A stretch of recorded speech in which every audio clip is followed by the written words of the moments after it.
Vamos a hablar de la liquidación patrimonial del deudor, persona natural no comerciante. Ya hemos visto en la mañana de hoy cómo, con la intervención de Juan José Rodríguez, se explicó el procedimiento del procedimiento de la negociación de deudas del deudor, persona natural no comerciante. Se trata de que la persona natural no comerciante que se encuentra en dificultades económicas, que no puede pagar sus deudas porque ha incurrido en incumplimiento por más de 60 días, pueda hacer un trámite ante un notario o un centro de conciliación para que cite a sus acreedores a una negociación de las deudas. Importante, el notario en este proceso, en este trámite, actúa como centro de conciliación, de tal manera que es el notario quien va a decidir si personal y directamente asume esa función o si por el contrario designa a un conciliador adscrito a su notaría, lo que indica, y deberá reglamentarse así a la hora de hacerlo, que el notario o en las notarías deben inscribirse conciliadores, que serán los que dirijan el trámite. Bien, pero ¿qué ocurre?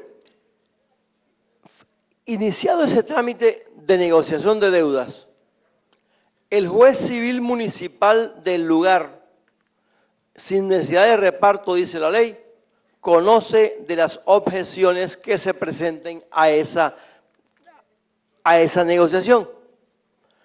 Y el juez decide o que la negociación se puede corregir en la etapa en que esté y lo devuelve al notario o conciliador para que lo arregle, lo resuelvan, o simplemente aprueba la objeción e inicia inmediatamente un trámite de liquidación del deudor, del patrimonio del deudor. En el lenguaje de Juan José Rodríguez, diríamos entonces que es la muerte del deudor, pero es una muerte con resurrección. ¿Y cuándo resucita el deudor? Al día siguiente del día en que se inicia el trámite de liquidación. Y es al día siguiente del trámite de liquidación porque ese trámite se inicia por el juez oficiosamente una vez que él o recibe del notario la documentación indicándole que el trámite de negociación de deudas fracasó, o sea que no hubo un acuerdo, o cuando él declara la nulidad del trámite o da por probada una objeción y en ese caso abre la liquidación del patrimonio del deudor, persona natural no comerciante. En consecuencia, al abrir ese trámite, él va a ordenar, en primer lugar, que designa a un liquidador que dentro de los 5 días siguientes a su posesión, que debe tomar posesión en 3 días, va a dar un aviso al cónyuge o compañero o compañera permanente de la persona natural para que se hagan parte en ese trámite. Y además de eso, va a hacer una publicación en un diario de amplia circulación nacional en la cual convoca a los acreedores de ese deudor que va a entrar en proceso de liquidación de su patrimonio. Vencidos esos 20 días, tienen 5 días los acreedores que no estaban incluidos en el trámite de negociación de pasivos para hacerse parte y aportar sus pruebas. Vencido el término de 5 días, el juez le da traslado por 5 días tanto a los acreedores como al deudor para que se opongan, hagan observaciones, objeten los créditos presentados y además también para que presenten pruebas. Al liquidador le ha ordenado en el mismo auto el juez que en un término de 20 días haga una actualización de los inventarios y avalúos que había presentado el deudor cuando solicitó el trámite de negociación de las deudas. De ese inventario que presenta el liquidador, le da traslado por 5 días al deudor y a los acreedores para que también hagan observaciones sobre él.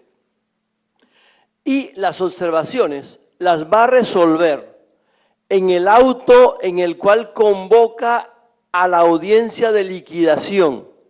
Liquidación que se va a hacer respetando los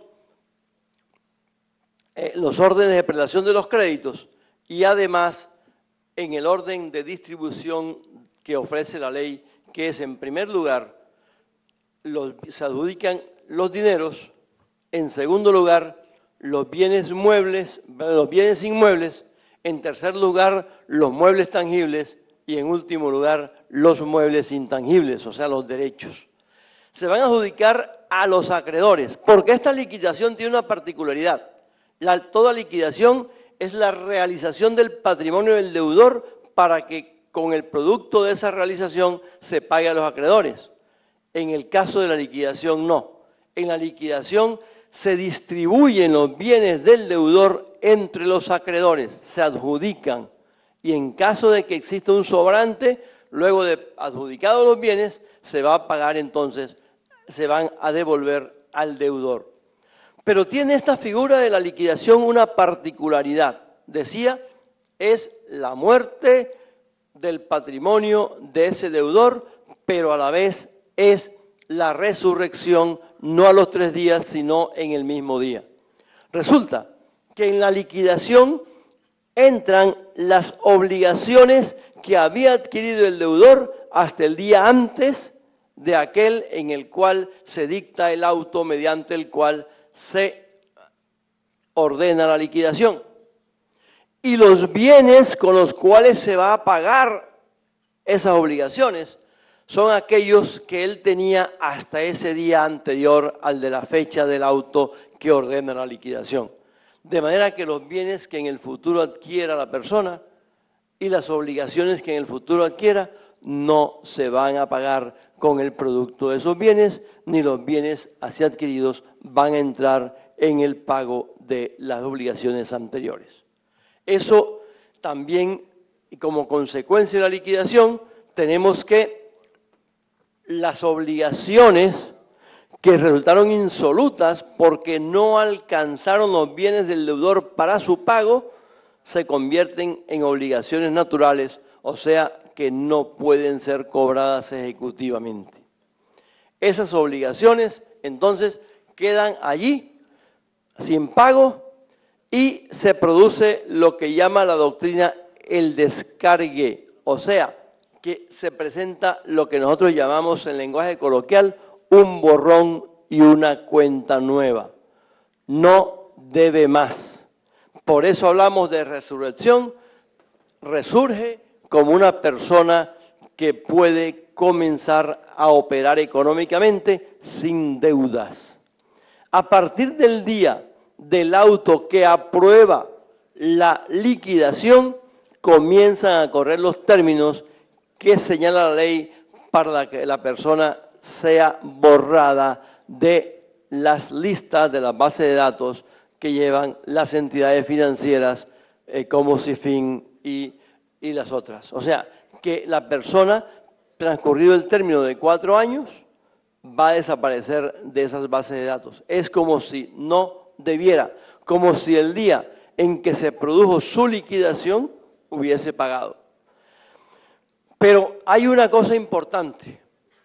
Si el deudor, persona natural, al solicitar el trámite de esa negociación de deudas, no incluyó ni todos sus bienes, ni a todos sus acreedores, entonces él no gozará de la posibilidad del descargue, o sea que seguirá debiendo.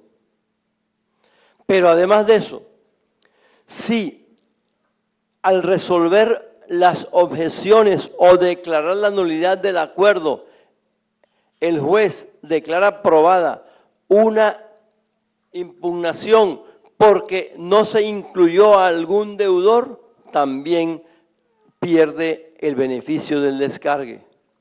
Lo mismo ocurre si se revocan los negocios del deudor que haya hecho durante tiempo atrás a la liquidación. Así, por ejemplo, las enajenaciones que la persona hubiese hecho dentro de 18 meses anteriores a la fecha en que presentó la solicitud, en ese caso, si se llega a decretar la simulación o la revocación del acto, esos bienes van a ir al patrimonio que servirá para pagar las deudas del deudor.